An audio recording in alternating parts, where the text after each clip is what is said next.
Welcome back guys to our YouTube channel Digital Taiyari. मेरा नाम है चेतन पारिक। आर.एस. अग्रवाल सॉल्व कर रहे थे इंग्लिश वाली बुक, उसमें अपना चैप्टर चल रहा है परसेंटेज वाला। उसी को कंटिन्यू करते हैं। 18 पार्ट आ चुके हैं, 19वां पार्ट अपन शुरू करने जा रहे हैं। तो देखते हैं पहला क्वेश्चन क्या है इस वीडियो का। फर्स्ट क्वेश्चन कह रहा है, if the price of oil is increased by 30%, then by how much percent a family should reduce its consumption so that the expenditure would remain the same. यहाँ पे कह रहा है कि ऑयल की प्राइस इंक्रीज हो गई है, एक्सपेंडिचर किसी फैमिली को अपना सेम रखना है, तो क्वांटिटी कितनी कम करनी पड़ेगी। ऑब्वियस सी बात है, प्राइस बढ़ रही है तो आपको जो आप खपत कर रहे हो, जो आप कंज्यूम कर रहे हो, उसको आपको कम करना पड़ेगा, जब भी आपका खर्चा सेम रह पाएगा। तो इस टाइप के खूब सारे सवाल अपन ने लास्ट वीडियो के अंदर किए हैं। वहां पर मैंने आपको बताया था कि जब आप प्राइस को क्वांटिटी से मल्टीप्लाई करते हो तो आपको एक्सपेंडिचर मिलता है। ठीक है, प्राइस कितनी बढ़ी है, देखो 30% बढ़ी है। 30% को फ्रैक्शन में क्या लिखते हैं अपन, 3/10 लिखते हैं। मतलब 10 के ऊपर 3 इंक्रीज हो गया। 10 के ऊपर 3 इंक्रीज हो गया, मतलब नई वैल्यू कितनी हो गई है, 13 हो गई है। ठीक है, क्वेश्चन में क्लियरली दे रखा है कि एक्सपेंडिचर जो है वो सेम रहना चाहिए। एक्सपेंडिचर सेम रहना चाहिए, मतलब ये 1 और 1 है। तो मैंने लास्ट वीडियो के अंदर भी आपको बताया था कि जब भी एक्सपेंडिचर सेम हो तो क्या करना है, प्राइस और क्वांटिटी आपस में इनवर्सली प्रोपोर्शनल होते हैं। यहाँ पे कितना आ जाएगा 13, यहाँ पे कितना आ जाएगा 10। ठीक है, ये ऐसा क्यों होता है, इसका कारण मैंने अलग से जब परसेंटेज टॉपिक पढ़ाया था, प्लेलिस्ट के अंदर वीडियो पढ़ा है, वहां पे आप जाके देख सकते हो। वहां पे मैंने इसका एक्चुअल रीजन जो है वो भी समझा रखा है। फिलहाल अपन इस क्वेश्चन को देख लेते हैं। 13 से 10 अगर क्वांटिटी हो रही है तो देखो कमी कितनी हो रही है, यहाँ पे 3 की कमी हो रही है। 3 की कमी हो रही है, किसके ऊपर हो रही है, 13 के ऊपर हो रही है। तो 3/13 इस चीज को परसेंटेज में चेंज करना है, तो मैंने यहाँ पे क्या कर दिया, 100 से मल्टीप्लाई कर दिया। अब इसको सॉल्व करना है फ्रैक्शन को। तो देखो 2 बार में तो जा रहा है पूरा पूरा 26 तक, फिर आगे 4 चला गया, तो 3 बार में पूरा पूरा जा रहा है 39 तक, पीछे रिमाइंडर बचा 1 और नीचे कितना है 13। तो 23 1/13% ऑप्शन सी इस क्वेश्चन में अपना करेक्ट आंसर हो गया। क्लियर है, चलते हैं अगले सवाल की ओर। अगला सवाल क्या है,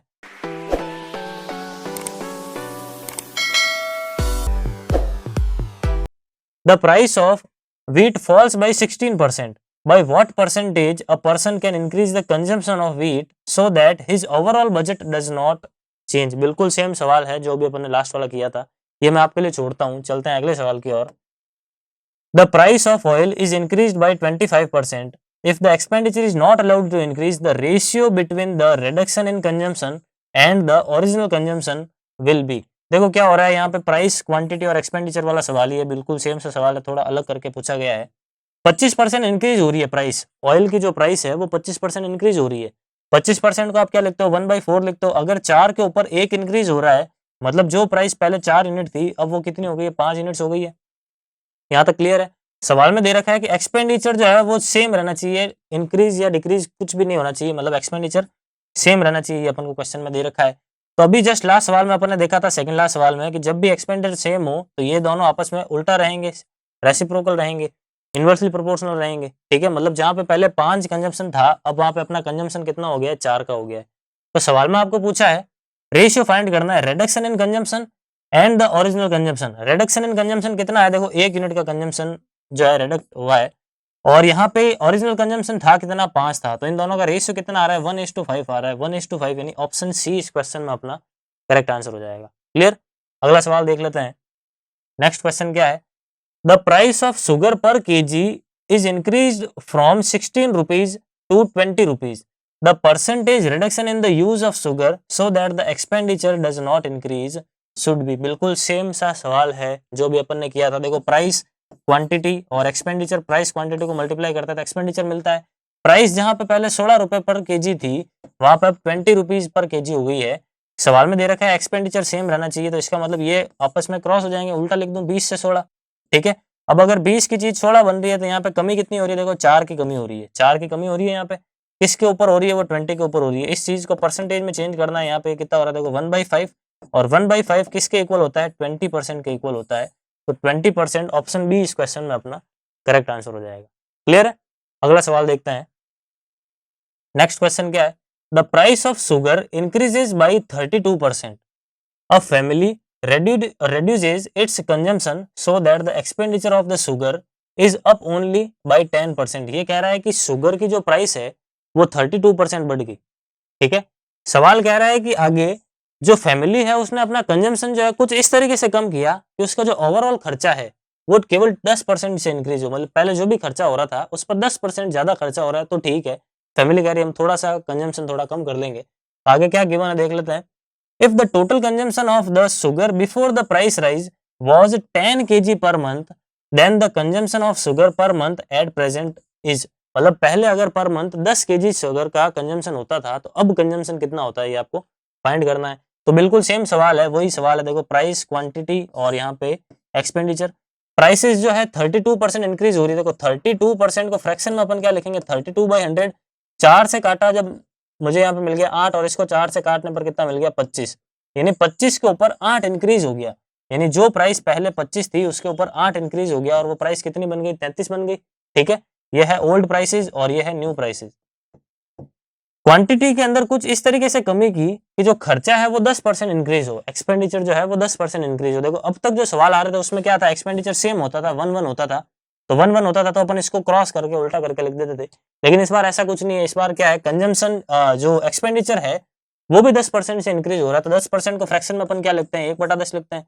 तो 10 के ऊपर 1 अगर इंक्रीज हो गया है, इसका मतलब पहले अगर अपना एक्सपेंडिचर 10 था तो अब जो नया वाला एक्सपेंडिचर है वो कितना हो जाएगा, 11 हो जाएगा। यहाँ तक क्लियर है। जब आप प्राइस को क्वांटिटी से मल्टीप्लाई करते हो तो आपको एक्सपेंडिचर मिलता है। इस बार उल्टा है, आपके पास एक्सपेंडिचर पड़ा है, आपके पास प्राइस पड़ी है, तो आपको क्वांटिटी पूछे तो क्या करेंगे, एक्सपेंडिचर के अंदर प्राइस का डिवाइड लगा देंगे, तब आपको क्वांटिटी का जो है रेशियो मिल जाएगा। तो यहाँ पे भी बस ऐसा ही करते हैं, एक्सपेंडिचर अपना है 10, इसके अंदर प्राइस यानी 25 का डिवाइड लगा देते हैं। यहाँ पे एक्सपेंडिचर है अपना 11 और इसके अंदर प्राइस यानी 33 का डिवाइड लगा देते हैं। यहाँ से ये जो रेशियो मुझे मिल गया, ये रेशियो है क्वांटिटी का, कंजम्पशन का, कि फैमिली ने अपना कंजम्पशन किस रेशियो में कम किया। इस रेशियो को एक बार मैं यहाँ पे अलग से लिख देता हूँ। ये जो 10/25 है इसको 5 से काट दूं, 2/5 लिख दूं डायरेक्टली। यहाँ पे मैं लिख रहा हूँ 2/5 और इसको मैं 1/3 लिख सकता हूँ। इसको मैंने यहाँ पे क्या लिख लिया, 1/3। ये है ओल्ड कंजम्पशन और ये है न्यू कंजम्पशन। ठीक है, ओल्ड कंजम्पशन और न्यू कंजम्पशन आ गए। ये फ्रैक्शन थोड़ी प्रॉब्लम कर रहा है, इसलिए मैं क्या करता हूँ, दोनों को 15 से मल्टीप्लाई करा देता हूँ नीचे, क्योंकि डिनोमिनेटर में 5 और 3 है, दोनों का एलसीएम कितना होता है 15, तो मैंने दोनों को 15 से मल्टीप्लाई करा दिया ताकि फ्रैक्शन पूरी तरीके से हट जाए, कोई भी प्रॉब्लम ना रहे। तो 5 से इसको काटा तो 3 मिल गया, 3 × 2 कितना होगा 6, और इसको जब मैंने काटा तो मुझे कितना मिल गया 5। यहाँ से मुझे कंजम्पशन का रेशियो मिल गया कि पहले अगर 6 यूनिट का कंजम्पशन होता था तो अब जो है 5 यूनिट का कंजम्पशन होता है। अब सवाल में दे रहा है कि एक्चुअल में जो कंजम्पशन था पहले वो 10 केजी पर मंथ था, तो अब नया वाला कंजम्पशन कितना होगा ये आपको फाइंड करना है। यानी ये जो कंजम्पशन 6 है वो एक्चुअल में 6 नहीं है, 10 है, तो आपको 5 यूनिट की वैल्यू निकालनी है। तो देखो 6 से 10 कैसे आया, इंटू 10/6 करने पर आया। ये 6 से 10 कैसे आया, इंटू 6/10 करने पर आया। ये चीजें कैसे करते हैं, रेशियो मेथड से परसेंटेज में। तो शुरुआती सवाल जो है इसी चैप्टर के अंदर RS अग्रवाल के अंदर जो मैंने कराए हैं, वहां पे शुरुआती जो बेसिक सवाल थे वहां पे अपन ने खूब सारे सवाल किए हैं कि 6 से 10 कैसे बना, 10/6 से मल्टीप्लाई करने पर। तो यहाँ पे भी मैं क्या कर देता हूँ, इंटू 10/6 कर देता हूँ। तो यहाँ से अपना जो आंसर है वो कितना मिल जाएगा, यहाँ पे हो गया देखो 5 × 10 कितना हो गया 50/6, यानी कुल मिला के 25 बटा यहाँ पे कितना आ गया 3 आ गया। 8 बार तक तो पूरा जा रहा है, 24 तक। पीछे रिमाइंडर कितना बच रहा है, 1 बच रहा है, और डिनोमिनेटर में कितना है 3 बच रहा है। ठीक है, तो 8/1/3 kg पर मंथ अब नया वाला कंजम्पशन है उस फैमिली का। तो इस केस में अपना आंसर कितना हो गया, ऑप्शन ए। क्लियर है, बहुत ही अच्छा सा सवाल है। क्वेश्चन हालांकि सिंपल है, अगर आप थोड़ा सा दिमाग लगा के करते तो बिल्कुल आसान सवाल है। चलते हैं अगले सवाल की ओर। अगला सवाल क्या है, prices register an increase of 10% on food grains and 15% on other articles other items of expenditure. मतलब क्या है कि फूड ग्रेन्स जो है उसके भाव 10% बढ़ गए और अदर आइटम्स जो है उसके भाव 15% बढ़ गए। आगे क्या कह रहा है, if the ratio of an employees expenditure on food grains and the other items be 2:5, by how much should his salary be increased in order that he may maintain the same level of consumption as before? His present salary is 2590 rupees. यहाँ पे क्या है कि एक employ है, वो अपनी salary का कुछ पोर्शन जो है फूड ग्रेन पर खर्चा करता है और कुछ पोर्शन जो है अदर आइटम्स के ऊपर खर्चा करता है। किस रेशियो के अंदर करता है, तो ये रेशियो आपको गिवन है 2:5 के, भाई फूड के ऊपर 2 के यूनिट में और अदर आइटम के ऊपर 5 यूनिट में पैसा अपना खर्च कर रहा है। लेकिन हुआ क्या कि फूड ग्रेन्स की जो प्राइस है वो 10% इंक्रीज हो गई और अदर आर्टिकल्स की प्राइस जो है वो 15% इंक्रीज हो गई। तो ये सवाल कह रहा है कि अगर देखो भाव बढ़ रहे हैं तो ऑब्वियस सी बात है आदमी की सैलरी भी बढ़नी चाहिए, तभी जाके उसका जो खर्चा है वो सेम रहेगा, सॉरी कंजम्पशन जो है सेम रहेगा। क्वेश्चन में भी दे रहा है कि bye how much should his salary be increased in order that he may maintain the same level of consumption. मतलब जो कंजम्पशन उसका पहले था वो उसका अब भी रहना चाहिए, तो ऑब्वियस सी बात है उसकी इनकम बढ़नी चाहिए। तो बस करते हैं, देखो इस सवाल को किस तरीके से सॉल्व करना है। 10% इंक्रीज हो रहा है, यहाँ पे दो चीजों की बात हो रही है, एक तो है फूड ग्रेन और एक है other articles, other items. Food grain 10% increase हो रहा है, मतलब जहां पे पहले 10 रुपए लगते थे, अब वहां पे कितने रुपए लग रहे हैं, 11 रुपए लग रहे हैं फूड ग्रेन्स के लिए, ठीक है। और अदर आर्टिकल्स की अगर बात करें तो 15% इंक्रीज हो रहा है। 15% को अपन क्या लिखते हैं, 3/20 लिखते हैं फ्रैक्शन के अंदर। 15% को अपन 3/20 लिखते हैं, मतलब जो चीज पहले 20 थी, अब वो चीज कितनी हो गई है, 23 हो गई है, ठीक है। 15% को फ्रैक्शन में चेंज करके अदर आइटम्स की जो भी इंक्रीज है वो मैंने यहाँ पे लिख दिया। सवाल में ये कह रहा है कि फूड और अदर आइटम के ऊपर जो खर्चा है उसका रेशियो 2:5 है, मतलब ये जो खर्चा आ रहा है ये वाला, इस खर्चे को आपको 2:5 में बदलना है, 2:5 में बदलना है। तो 10 को और 20 को 2:5 में अगर मुझे बदलना है तो मैं क्या करता हूं, देखो इसको अगर मैं 20 बना दूं और इसको अगर मैं 100 बना दूं, तो देखो 20 और 100, अच्छा इसको कुछ और बनाना पड़ेगा, 100 बनाने से रेशियो नहीं मिल पाएगा। अच्छा एक काम करते हैं, पहले इनको सेम बना लेते हैं, उसके बाद सॉल्व करते हैं। देखो 2:5 अगर आपको रिक्वायर्ड रेशियो बनाना है तो पहले क्या करो, दोनों को सेम बना लो, इसको भी 20 और ये तो 20 है ही है, ठीक है। ये 10 से 20 कैसा आया, इंटू 2 करने पर, तो इसको भी इंटू 2 कर देंगे, कितना आ जाएगा 22। और यहाँ पे ये इंटू 1 है तो ये भी इंटू 1 रहेगा, कितना हो जाएगा 23। ये तो अभी मैंने क्या किया है, खर्चा सेम किया है। खर्चा सेम करने के बाद जो रेशियो आपको पूछा है उससे आप मल्टीप्लाई कर दो ताकि एक्चुअल रेशियो आपको मिल जाए। आपको बोला है कि 2:5 में बदलना है, तो आप क्या कर दो, इस पूरे को 2 से मल्टीप्लाई कर दो और इस पूरे को 5 से मल्टीप्लाई कर दो, तो कितना होगा, देखो ये 20 इंटू 2 करने पर 40 हो जाएगा और 22 इंटू 2 करने पर 44 हो जाएगा। यहाँ पे 20 इंटू 5 करने पर 100 हो जाएगा और 23 इंटू 5 करने पर कितना हो जाएगा, 115 हो जाएगा। अब क्वेश्चन में जैसा कह रहा था वो कंडीशन अपन ने सेटिस्फाई कर दी। क्वेश्चन कह रहा था कि खर्चा 2:5 में होना चाहिए, किस किस के ऊपर, फूड और अदर आर्टिकल्स के ऊपर। तो देखो फूड और अदर आर्टिकल्स खर्चा देख लो 40 का और 100 का जो रेशियो है वो 2:5 होता है, देखो 2:5 बन गया, क्लियर है। अब 40 रुपए अगर फूड आइटम्स पे खर्चा होता था पहले और 100 रुपए अदर आर्टिकल्स के ऊपर पहले खर्चा होता था, इसका मतलब पहले जो टोटल खर्चा है वो अपना कितना होता था, 140 यूनिट्स का होता था। लेकिन अब जो खर्चा है 44 तो हो रहा है फूड के ऊपर और 115 हो रहा है अदर आर्टिकल्स के ऊपर। इन दोनों को जब आप ऐड कर लोगे तो टोटल कितना मिल गया, 159 यूनिट्स। ये जो है उस आदमी का नया खर्चा है, ठीक है। तो एक तरीके से मैं कह सकता हूँ भाव भी बढ़ गया, एक तरीके से जो खर्चा था, जो प्राइसेस थी वो एक तरीके से बढ़ गई। पहले जहाँ पे 140 रुपए में उसको सारी चीजें मिल जाती थी, वहां पे अब वो चीजें उसको कितने रुपए में मिल रही है, 159 रुपीज के अंदर मिल रही है। सवाल में आगे दे रखा है कि क्वांटिटी जो है वो सेम रहनी चाहिए, क्वांटिटी सेम रहनी चाहिए मतलब 1 रहनी चाहिए। तो एक्सपेंडिचर जो है वो कितना रहेगा, 140 इंटू 1 करने पर 140 और 149 इंटू 1 करने पर कितना हो गया, सॉरी 159 इंटू 1 कितना हो गया, फिर से 159। यानी सैलरी अगर पहले 140 थी तब तो उसकी सैलरी कितनी होनी चाहिए, 159 यूनिट्स होनी चाहिए। तो आपको बोला है कि अगर उसकी पुरानी वाली सैलरी इतनी है 2590 है तो कितने रुपए इंक्रीज होनी चाहिए। तो हिज प्रेजेंट सैलरी अगर ये अपन को दे रखी है तो आपको पूछा है कि कितनी बढ़नी चाहिए, भाई how much should his salary be increase, तो कितनी बढ़नी चाहिए। देखो ये 140 यूनिट्स की वैल्यू आपको कितनी दे रखी है, 2590 दे रखी है, 2590 है। सबसे पहले देख लेते हैं 2590 के अंदर जब मैं 140 का डिवाइड लगाऊंगा तो मुझे 1 यूनिट की वैल्यू मिल जाएगी। मुझे 19 यूनिट्स की वैल्यू चाहिए तो यहाँ पे मैं क्या कर देता हूँ, 19 से मल्टीप्लाई करवा देता हूँ, क्लियर है। अब इस चीज को सॉल्व करना है, सॉल्व करने पर जो भी चीज मिलेगी वो अपना आंसर हो जाएगा। देखो यहाँ पे काट देते हैं, 14 से जब मैंने इसको काटा तो एक बार में पूरा पूरा कट रहा है, पीछे 11 बचा, 11 अगर मैं यहाँ पे भेजता हूँ तो 8 बार में पूरा पूरा जा रहा है और उसके बाद में 7 पीछे बचा, 7/14 यानी 1/2 यानी कितना आ रहा है, 18.5 आ रहा है। 18.5 को 19 से जब आप मल्टीप्लाई कराओगे, 18.5 को 19 से जब मल्टीप्लाई कराओगे तो यहाँ पे मुझे मिल रहा है 19 इंटू 5 करने पर मुझे मिल गया 95 यानी यहाँ पे आ जाएगा 9, ठीक है। और उसके बाद 19 और ये जब मैं मल्टीप्लाई करता हूँ तो कितना आ जाएगा 152 यानी यहाँ पे आ जाएगा टोटल मिला के 15, ठीक है। और 19 और 1 कितना हो गया टोटल मिला के, अच्छा फाइनल प्रोडक्ट डायरेक्ट लिख देता हूँ मैं, इसका डायरेक्ट मल्टीप्लाई करने पर कितना मिला 251.50 रुपीज, 251.50 इसका फाइनली मल्टीप्लाई करने के ऊपर ये चीज मिल रही है मुझे।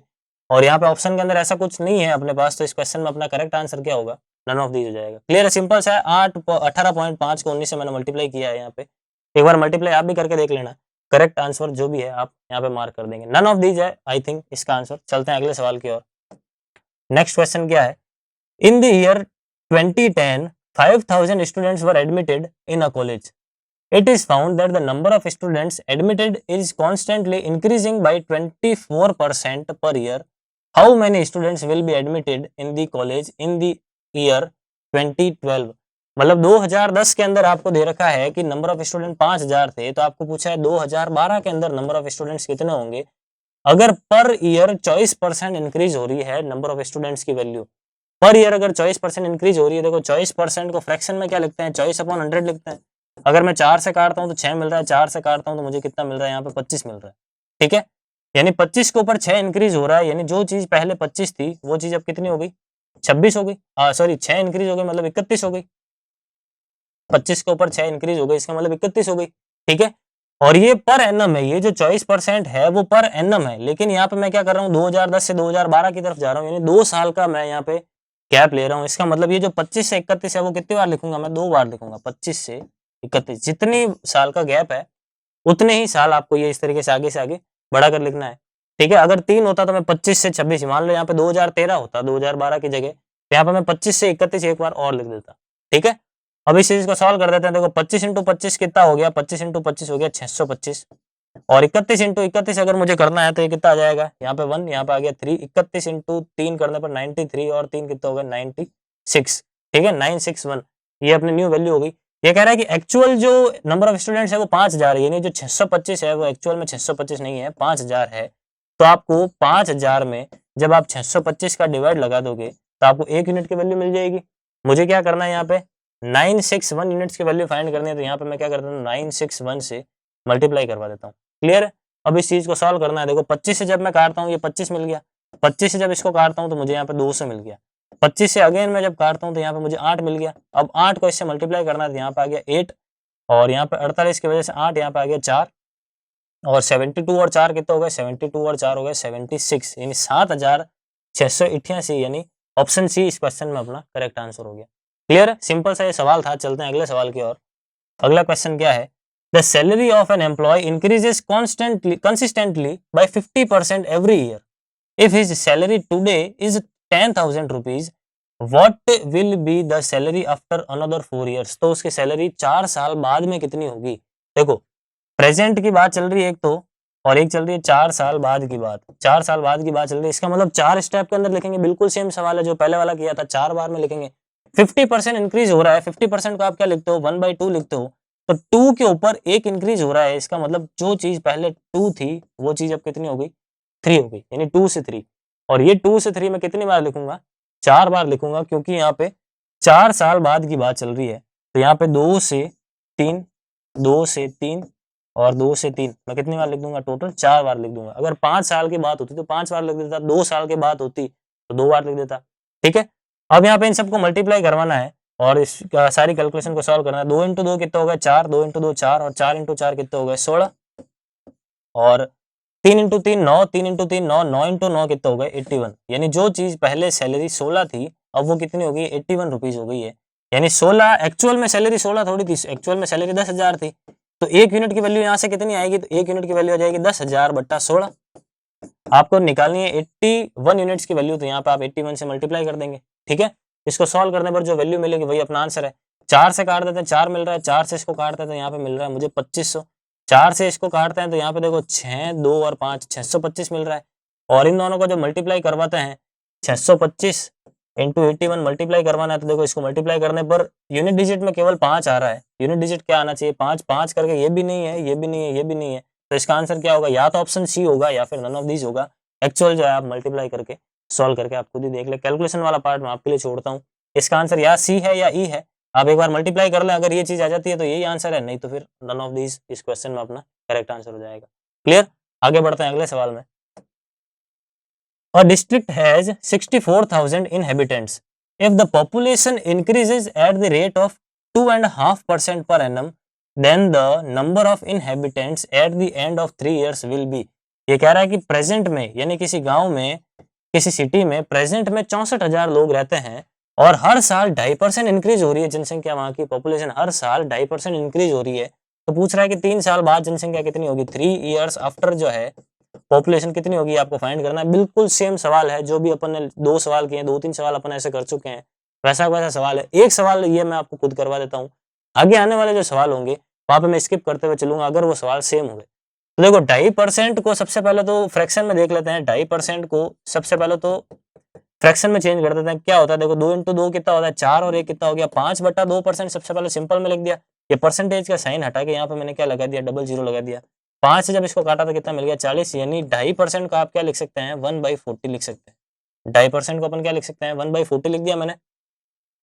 अब 1/40 है, इंक्रीज हो रहा है, मतलब 40 की जो चीज थी वो कितनी हो गई 41 हो गई। जो चीज पहले 40 थी अब वो कितनी हो गई 41 हो गई। टोटल गैप कितना आ रहा है देखो, 3 साल का गैप आ रहा है, तो इसको कितनी बार लिखेंगे 3 बार, अभी अपन डिस्कस कर चुके हैं। तो यहाँ पे भी मैं क्या लिख दूंगा 40 से 41 और यहाँ पे भी क्या लिख दूंगा 40 से 41। ठीक है, ये जो है मल्टीप्लाई करने पर कितना आ रहा है 4 इंटू 4 16 और 16 इंटू 4 कितना हो गया 64। पीछे कितना आ गया 000 और यहाँ पे कितना है 41 का क्यूब है, 41 का क्यूब यहाँ पे, तो एक बार इसको ऐसे ही लिख देते हैं। अब सवाल में आपको पूछ रहा है कि अगर प्रेजेंट में 64,000 है तो 3 साल बाद कितने होंगे, यानी 64,000 की वैल्यू एक्चुअल में 64,000 ही है, तो फिर 41 का क्यूब ही अपना इस क्वेश्चन में करेक्ट आंसर होगा। तो 41 का क्यूब सिंपल सा है, आप सॉल्व करके देख लें, 41 का क्यूब आप कैलकुलेट कर लें, वही अपना आंसर है। यूनिट डिजिट 1 होना चाहिए, मतलब सी और डी तो इसका आंसर हो ही नहीं सकता, तो या तो इसका आंसर ये है या फिर इसका आंसर ये है। इसका एक्चुअल क्यूब आप निकाल के चेक कर लें, जो भी अपना आंसर होगा उसको टिक लगा देंगे। सिंपल सा सवाल है। चलते हैं देखो अगले सवाल की, और अगला सवाल क्या कह रहा है, if inflation increases at the rate of 8% per annum, what will be a 20 rupee article cost at the end of 2 years? देखो 8% पर ईयर इंक्रीज हो रहा है, 2 साल का गैप है, तो इसके हिसाब से 2 स्टेप में लिखेंगे। अगर प्रेजेंट वैल्यू 20 है तो 2 साल बाद कितनी होगी आपको फाइंड करना है। तो ये सवाल आई होप आप खुद ही कर लेंगे। जो भी आंसर आ रहा है आपको रेंज के फॉर्म में बताना है किसके बीच में होगा। तो ये कैलकुलेशन और ये सवाल ये मैं आपके लिए छोड़ता हूँ क्योंकि बिल्कुल सेम टाइप का सवाल है। चलते हैं अगले सवाल की ओर बिना टाइम वेस्ट करते हुए। The population of a town is this. If the population increases by 75 per thousand per annum, then what will be the population after 2 years? देखो आफ्टर 2 years की बात हो रही है, मतलब जो भी मैं यहाँ पे रेशियो लिखूंगा वो 2 बार लिखूंगा। ठीक है, रेशियो कैसे लिखना है 75 पर थाउजेंड इंक्रीज हो रहा है, देखो हर हजार के ऊपर 75 इंक्रीज हो रहा है। इसको अगर परसेंटेज में चेंज करना है तो डबल जीरो कट गया यहाँ पे। ठीक है, डबल जीरो कट गया और यहाँ पे कितना आ जाएगा 5 से काटने पर 5 से काटने पर मुझे मिल गया ये 15, 5 से काटने पर ये मुझे कितना मिल गया 2, यानी 15/2%। यहाँ पे आपको परसेंटेज में ही समस्या आ सकती थी कि ये 75 पर थाउजेंड पर एनम का मतलब क्या होता है, तो उसका मतलब क्या होता है 15/2% होता है। तो 15/2% अगर हर साल इंक्रीमेंट हो रहा है तो 2 साल बाद पॉपुलेशन कितनी होगी अगर प्रेजेंट पॉपुलेशन इतनी है। ठीक है, तो ये कैसे करना है इसको देख लेते हैं एक बार। इसको हालांकि इसको परसेंटेज में चेंज करने की जरूरत थी नहीं, इसको अपन लिख देते हैं 15/200। इसको काट लेते हैं 3 बार में और इसको काट लेते हैं यहाँ पे कितना आ जाएगा 4 और 0 40 बार में, यानी 3/40। तो 40 से 43 और 40 से 43 और यहाँ पे भी कितना 40 से 43 कितनी बार लिख देंगे 2 बार। इन दोनों का मल्टीप्लाई कर लेते हैं, कितना आ गया 1600 और इसका मल्टीप्लाई कर लेते हैं, इसको एक बार यूं रख देते हैं 43 इंटू 43। ये जो 1600 है उसकी वैल्यू एक्चुअल में कितनी है इतनी है, तो इसकी वैल्यू कितनी होगी ये आपको फाइंड करना है। तो बिल्कुल सेम सा सवाल है, मैं आपके लिए छोड़ता हूँ। चलते हैं अगले सवाल की ओर। इसके जो जो क्वेश्चन मैं स्किप कर रहा हूँ वो आपको जरूर करना है, हर एक क्वेश्चन का आंसर आप कमेंट में मुझे लिख के बताएंगे। चलते हैं अगले सवाल की ओर। सेम टाइप के सवाल है इसलिए मैं स्किप करते हुए चल रहा हूँ क्योंकि इस चैप्टर के अंदर लगभग 400 के आसपास सवाल है। अगर मैं एक एक सवाल यहाँ पे करूंगा तो बहुत ज्यादा पार्ट्स बन जाएंगे, इसलिए मैं स्किप करते हुए चल रहा हूँ अगर कोई सवाल सेम टाइप का आता है। चलते हैं अगले सवाल की ओर। देखो क्या कह रहा है, the population of a town is 8500, it increases by 20% in the first year and by another 25% in the second year. What would be the population of the town after 2 years? मतलब पहले साल देखो 20% इंक्रीज हो रहा है, 20% को अपन क्या लिखते हैं 1/5 लिखते हैं, मतलब जो चीज 5 थी वो चीज अब कितनी हो गई है 6 हो गई है। दूसरे साल इंक्रीज जरूर हो रहा है लेकिन सेम वैल्यू के अंदर इंक्रीज नहीं हो रहा है। इस बार जो इंक्रीज हो रहा है वो 25% के हिसाब से इंक्रीज हो रहा है। 25% को अपन फ्रैक्शन में क्या लिखते हैं 1/4 लिखते हैं, 1/4 लिखते हैं, मतलब जो चीज 4 थी वो चीज अब कितनी बन गई है 5 बन गई है। ठीक है, 2 साल है यहाँ पे, टोटल 2 साल है देखो, इसलिए टोटल 2 स्टेप आ गए। ठीक है, इसको सॉल्व करना है। ये 5 से 5 कट गया, इसको काट भी सकते हैं अपन आमने सामने। 2 से इसको काटते हो तो 3 मिल रहा है, 2 से इसको काटते हो तो 2 मिल रहा है, यानी फाइनली पॉपुलेशन कितनी हो गई 2 से 3 हो गई। पॉपुलेशन जो है फाइनली कितनी हो गई 2 से 3 हो गई। ये 2 नहीं है, एक्चुअल में कितना है 8500 है, यानी 8500 बटा 2 करूंगा तो 1 यूनिट की वैल्यू आ गई। मुझे क्या चाहिए 3 यूनिट्स की वैल्यू चाहिए, तो यहाँ पे क्या कर देते हैं इंटू 3, 2 से डिवाइड लगाता है, यहाँ पे आ रहा है 4 2 5 0 और इसको 3 से मल्टीप्लाई करते तो यहाँ पे आगे 0, 5 इंटू 3 15, यहाँ पे आगे 1, 3 और 2 6, 3 इंटू 2 6 और 1 कितना हो गया 7, और 4 इंटू 3 कितना हो गया 12। तो 12,750 ऑप्शन डी इस क्वेश्चन में अपना करेक्ट आंसर हो गया। क्लियर है, बिल्कुल सेम सा सवाल था। चलते हैं अगले सवाल की ओर। The population of a town was this 3 years ago, 3 साल पहले इतनी थी। If it is increase by 3%, 2.5% and 5% respectively in the last 3 years, the present population will be. देखो बिल्कुल सेम सवाल है। पहले साल 3% के हिसाब से 100 से 103, 2.5% के हिसाब से तो 2.5% को भी फ्रैक्शन में चेंज करके आगे बढ़ा के लिख देंगे, फिर 5% तो फिर से 20 से 21, और इसको सॉल्व करना है। सवाल कैलकुलेटिव जरूर हो सकता है, लेकिन कॉन्सेप्ट क्या है आई होप आपको पूरी तरीके से समझ में आ चुका है। सवाल मैं आपके लिए छोड़ता हूं क्योंकि बिल्कुल सेम सवाल है। आगे बढ़ते हैं अगले सवाल की ओर। The population of town 2 years ago was this. Due to migration to big cities, it decreases every year at the rate of 4%. हर साल 4% के हिसाब से इस बार डिक्रीज हो रही है, ध्यान रखना, इंक्रीज नहीं हो रही है। तो 4% को फ्रैक्शन में अपन क्या लिखते हैं, 4/100। 4/100 का मतलब कितना होता है, 1/25 होता है। यानी जो चीज 25 थी इस बार 26 नहीं हुई है, इस बार 24 हो गई है, क्योंकि कमी हो रही है। अब तक क्या हो रहा था, वृद्धि हो रही थी, यहाँ पे क्या हो रहा है, माइग्रेशन की वजह से कमी हो रही है। तो 25 से 24, 25 से 24 कितनी बार लिखूंगा मैं, यहाँ पे 2 बार लिखूंगा। 2 बार क्यों लिखूंगा, क्योंकि यहाँ पे 2 साल की बात चल रही है। ठीक है, 25 इंटू 25 यहाँ पे कितना होता है 625, और 24 इंटू 24 कितना होता है 576। ये कह रहा है 2 years ago अगर ये वैल्यू इतनी थी तो प्रेजेंट पॉपुलेशन कितनी है 2 years ago, यानी इसकी बात हो रही है। ये एक्चुअल में कितना है 62500 है। यहाँ पे आपने क्या किया, इंटू 100 किया है, तो इसको भी अपन क्या कर देंगे, इंटू 100 कर देंगे, कितना आ जाएगा 57600। ठीक है, यानी 57,600 पॉपुलेशन जो है प्रेजेंट में अब उस विलेज के अंदर है। तो ऑप्शन बी हो गया इसका करेक्ट आंसर। क्लियर है, सिंपल सा सवाल था। आगे बढ़ते हैं अगले सवाल की ओर। अगला सवाल क्या है, depreciation applicable to an equipment is 20%, the value of the equipment 3 years from now will be less by. मतलब हर साल 20% डिक्रीज हो रहा है, तो 3 साल बाद ओवरऑल डेप्रिसिएशन जो है वो कितने परसेंट का है, ये आपको फाइंड करना है। देखो 3 साल की बात हो रही है। सबसे पहले तो इस 20% को अपन क्या लिखते हैं, 1/5 लिखते हैं। अगर डिक्रीज हो रहा है इसका मतलब 5 की चीज कितनी बन गई, 4 बन गई। और ये 5 से 4 में टोटल कितनी बार लिखूंगा, तो 5 से 4 टोटल में 3 बार लिखूंगा, क्योंकि यहाँ पे 3 सालों की बात हो रही है। ठीक है, अब ये 5 इंटू 5 इंटू 5 कितना हो गया 125 हो गया, और 4 इंटू 4 इंटू 4 कितना हो गया 64 हो गया। यानी अगर 125 है वो 3 साल बाद कितना बन रहा है 64 बन रहा है। तो यहाँ पे टोटल जो है ये डिक्रीमेंट कितना आ रहा है, तो 125 में से 64 माइनस कर देंगे, कितना मिल रहा है मुझे, देखो 1, और 12 में से 6 जाएगा तो कितना 6, यानी टोटल कितना डिक्रीज हो रहा है 61 डिक्रीज हो रहा है। ये 61 डिक्रीज हो किसके ऊपर रहा है, 125 के ऊपर रहा है, 125 के ऊपर डिक्रीज हो रहा है। इसको परसेंटेज में चेंज करने के लिए इंटू 100 कर देते हैं। 25 से काटा तो 4 बार में कट गया, 25 से काटने पर 5 बार में कट गया। इसको 4 से गुणा कराते हैं तो कितना आ गया 4, और यहाँ पे आ गया 24। इसमें 5 का डिवाइड लगाना है मुझे, तो 4 बार में तो पूरा पूरा जा रहा है। उसके बाद 4 अगर आगे चला गया तो 8 बार में पूरा पूरा जा रहा है। उसके बाद अगेन पॉइंट लग गया और 8 बार में पूरा पूरा जा रहा है, यानी 48.8%। ऑप्शन बी इस क्वेश्चन में अपना करेक्ट आंसर हो गया। क्लियर है, मतलब स्टेप बाय स्टेप तो जो रिडक्शन था वो तो मैंने कर ही दिया। आपको पूछा है फाइनली 3 साल के बाद रिजल्टेंट रिडक्शन कितना हो रहा है, तो अपन ने इसकी हेल्प से कैलकुलेट कर लिया। क्लियर, चलते हैं अगले सवाल की ओर। नेक्स्ट क्वेश्चन है, a papaya tree was planted 2 years ago.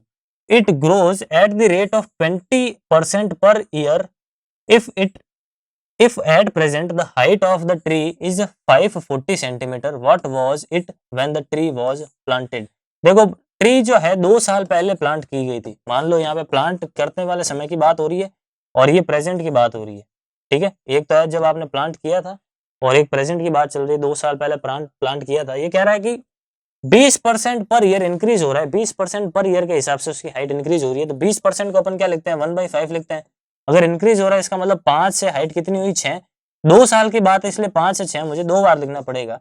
यहाँ पे कितना आ जाएगा देखो 25 से 36, यानी जहां पे पहले उसकी हाइट 25 यूनिट्स की थी अब वो हाइट कितनी है 36 यूनिट्स की है। सवाल कह रहा है कि if at present the height of the tree is 540 centimetre, what was it when the tree was planted. मतलब प्रेजेंट में ये जो 36 है एक्चुअल में वो 36 नहीं है 540 है। तो ये जो 25 यूनिट्स है जब आपने प्लांट किया था उसकी वैल्यू कितनी है ये आपको फाइंड करना है। ठीक है, तो यहाँ से 1 यूनिट की वैल्यू कितनी आ जाएगी, 1 यूनिट की वैल्यू आ जाएगी 540/36। मुझे क्या चाहिए 25 यूनिट्स की वैल्यू चाहिए, तो यहाँ पे मैं क्या कर देता हूँ 25 से मल्टीप्लाई करवा देता हूँ। तो 18 से काटने पर 2 मिल रहा है, देखो 18 से काटने पर इसको कितना मिल रहा है 30, और इसको 2 से जब मैं कैंसिल आउट करता हूँ मुझे मिल रहा है 15।